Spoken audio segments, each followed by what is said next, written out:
तकरीबन 82 साल पुराना है। ये जनाब इसके बानी ने जोड़े जनाब हाजी चौधरी फजलदाद मरहूम और उन्होंने ये दूसरी नस्ल उन्होंने दो बेटे भी इस गेम च रह के अल्लाह नू प्यारे हो चुके हैं।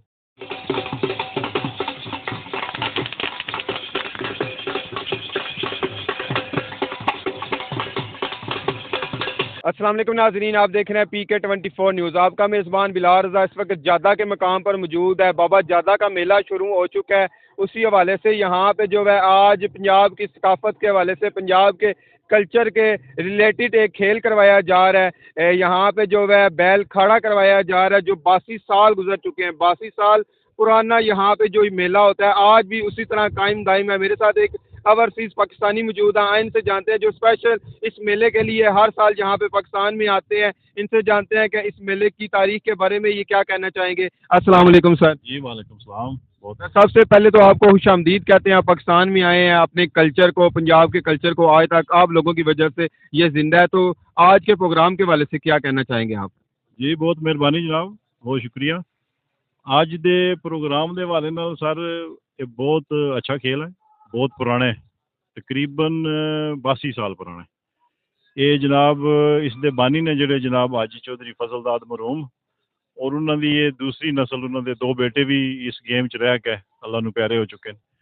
फिलहाल चौधरी वासिफ साहब, उन्होंने भाई चौधरी जुल्फकार साहब और बाकी सारे एहले ज़्यादा असी बकायदा उन्होंने नाल सपोर्ट करने हैं। फिलहाल बड़ी अपनी आबोताब नाल चल रहा है।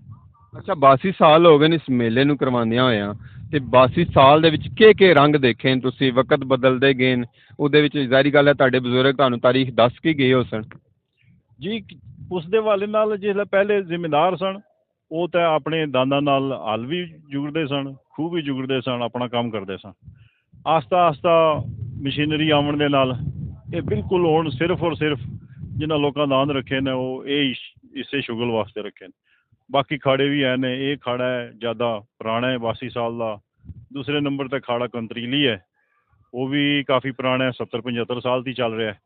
इस हवाले दे नाल फिलहाल जेडे दाना वाले ने उन्होंने सिर्फ और सिर्फ इस शुगल वास्ते ही सारा तगो दो करते हैं, और दाना को कोई काम नहीं लिया जाता। सर तुहाडा तारुफ क्या है, केड़ी कौम नाल तुहाडा तल्लक है।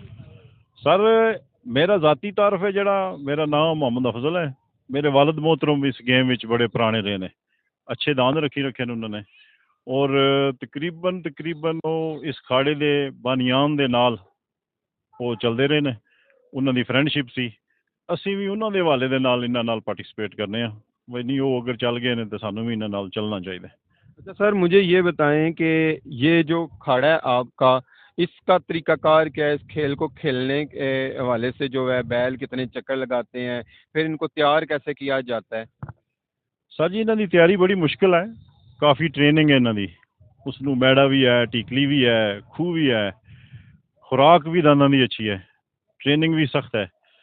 इत्थे पहुँचने वास्ते जिहड़ियां जोगां पहुँचियां ने 50, इसकी पहला तकरीबन 150 जोगां ने नंबर चुके ने और उन्होंने उनका टेस्ट लिया गया है। उस टेस्ट विच जिहड़ियां तकरीबन 35 जोगां ने पास हुई ने। अगर गुजरात दियां जोगां ने उन्होंने अज भी टेस्ट हो रहा है। 6 मिनट बाद 6 मिनट के अंदर जी जोग 109 फेरा मारती है गुजरात की, वो अगे जाती है। अगर 109 फेरे की घट रही है तो वो कट दी जाती है।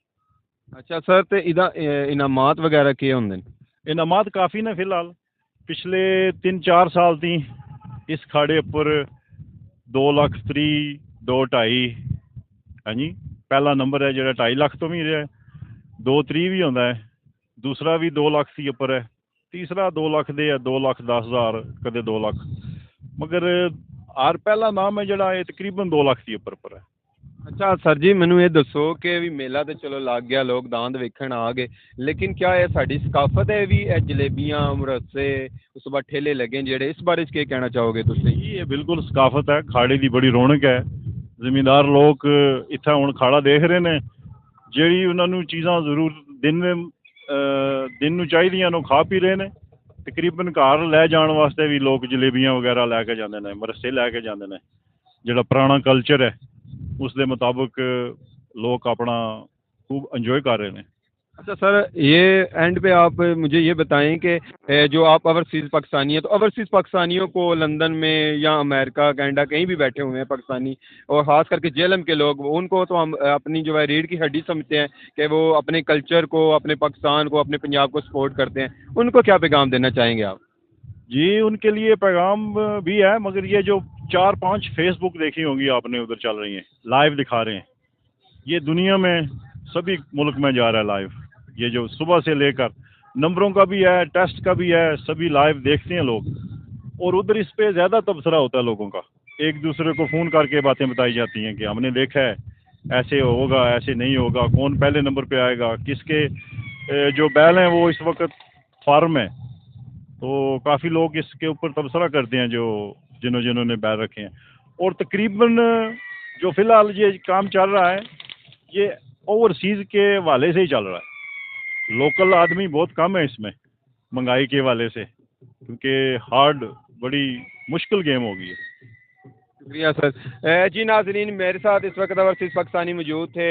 آپ دیکھ رہے ہیں پنجاب کے کلچر کا یہ کھیل جو پورے ضلع جہلم کے اندر، گجرات کے اندر، منڈی باولدین، سرگودا، ہر جگہ پہ کروایا جاتا ہے۔ بیل کا کھاڑا جو ہے مختلف طریقے کا ہوتا ہے، آپ کو دکھاتے رہتے ہیں۔ اسی کے ساتھ اپنے میزبان بلال رضا کو دیں اجازت، ملتے ہیں نیکسٹ پروگرام میں۔ اللہ حافظ۔